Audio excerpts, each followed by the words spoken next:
Alex Eala touches down in Washington, D.C. And outside the gates of the tennis center, there is a sound this tournament has not heard in years. Not English. Not American cheering.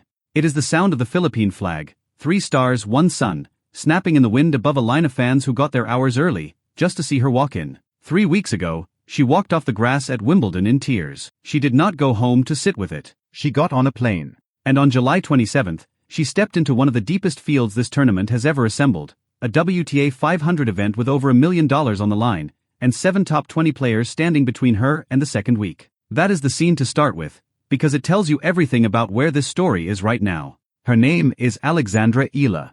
Everyone calls her Alex. And 2 weeks before this DC arrival, she did something no Filipino singles player had ever done before. She reached the 4th round of Wimbledon. This is not a rivalry story. This is not Eala versus the world's best. This is something quieter, and in some ways bigger. This is what happens when a country that has only ever had one sporting hero, boxer Manny Pacquiao, starts to wonder if it might have found a second one, in a sport it barely used to follow. Let's start with the state of the board. Exhibit A. Eala came into Wimbledon seeded 29th. Unseeded players, lower-ranked players, are supposed to lose early. Instead, she beat Mexican Renata Zarazua. Then she beat Australian Maya Joint. Then, in the 3rd round, she beat the defending Wimbledon champion herself, Poland's Iga Swiatek, one of the most dominant players of this era. Read that sentence twice. A 21-year-old from the Philippines beat the defending champion of Wimbledon. That is not an upset. That is a message. After that win, Eala dropped to the ground in tears. Not composed tears. Real ones. She held them back again during her on-court interview, and when asked about it, she said something that tells you exactly who she is. She said the emotion did not mean she was satisfied. She said she still had a next match to think about. I don't think it's something I've practiced or trained, she said, about her ability to celebrate a huge win and then immediately shut the door on it and refocus. I have that, I guess I would say, skill to lock back in. Notice the order. Cry. Celebrate. Then lock back in. That is not luck. That is a habit. That win over Swiatek is where the signature phrase enters the story. Eala plays with a quote embroidered on her gear, in Filipino, Kapag lumago, hindi nahihinto. Translated it means, once you grow, you don't stop growing. Hold on to that phrase. We are coming back to it. Let's rewind for a second, because that Manila crowd matters here. 8,000 fans is not a number you get for a niche sport in a niche country. It is a number you get when a whole nation has quietly decided to pay attention. Tennis has never been the Philippines' game. Basketball is. Boxing is. But for 1 week in July, Phil Sports Arena turned itself into a tennis venue in the middle of the night, because Alex Eala was playing on the other side of the planet, and nobody wanted to miss it live. Parents kept their kids up past midnight. Office workers set alarms before their morning shifts. That is not casual interest. That is a country adopting a new hero in real time. So the 4th round arrived, and waiting for her was Jasmine Paolini, Italy's 13th seed, and the 2024 Wimbledon finalist. On paper, this was the harder task. Paolini herself later admitted she had barely played on grass all season because of a foot injury that had followed her through the year. Her tournament had even opened with her losing the first set 6-0 to Robin Montgomery. After the first set in the first round, it was like, okay, I can only get better, it can't go worse, Paolini said afterward. Grass is a weird surface. Sometimes you love it, sometimes you hate it. But when you play well and feel good, it's the best surface. By the time she faced Eala, Paolini had found that good feeling again. And she had celebrity company in her corner. Compatriot Kimi Antonelli, the Formula One championship leader, was watching from the royal box, sitting next to Roger Federer. That is the kind of detail that tells you how big this match has become.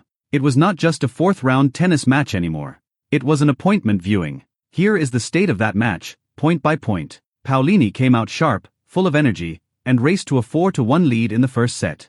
Eala looked edgy early, understandable, given the stage. But she settled. She broke back as Paolini served for the set. Then, in the very next game, she gave that break right back with a baseline error. Paolini closed out the first set. You'd think that's the end of it. It's not. In the second set, with the heat climbing and fans in the stands starting to look for shade, Eala found more depth on her ground strokes. The two traded service breaks. Then, as errors started creeping into Paolini's game, Eala broke again, and this time, she made it stick. She took the match to a third and deciding set. Let that sink in for a second. A 29th seed had just pushed a Wimbledon finalist to a decider, in the 4th round, on a stage that size. The third set came down to experience. Paolini leaned on hers. She broke Eala's serve to go up 5-3, and closed the match out in the next game as an Eala return sailed wide. Final score, 6-4, 4-6, 6-3 Paulini. It was a loss. Say that plainly, because the story does not need to hide from it. But it was also the deepest Eala had ever gone at a Grand Slam, and afterward, she framed it exactly the way you'd hope a young athlete would.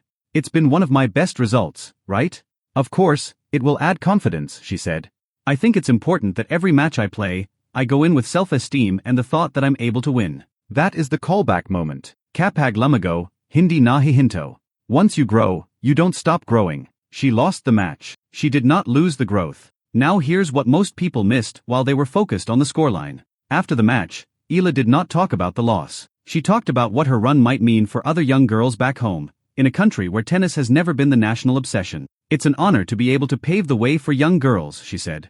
It would be the honor of my life to be able to inspire others. The main message here is that I don't want them to look at me and say, I want to be the next Alex Eala. I want them to look at me and say, wow, I want to be the first me.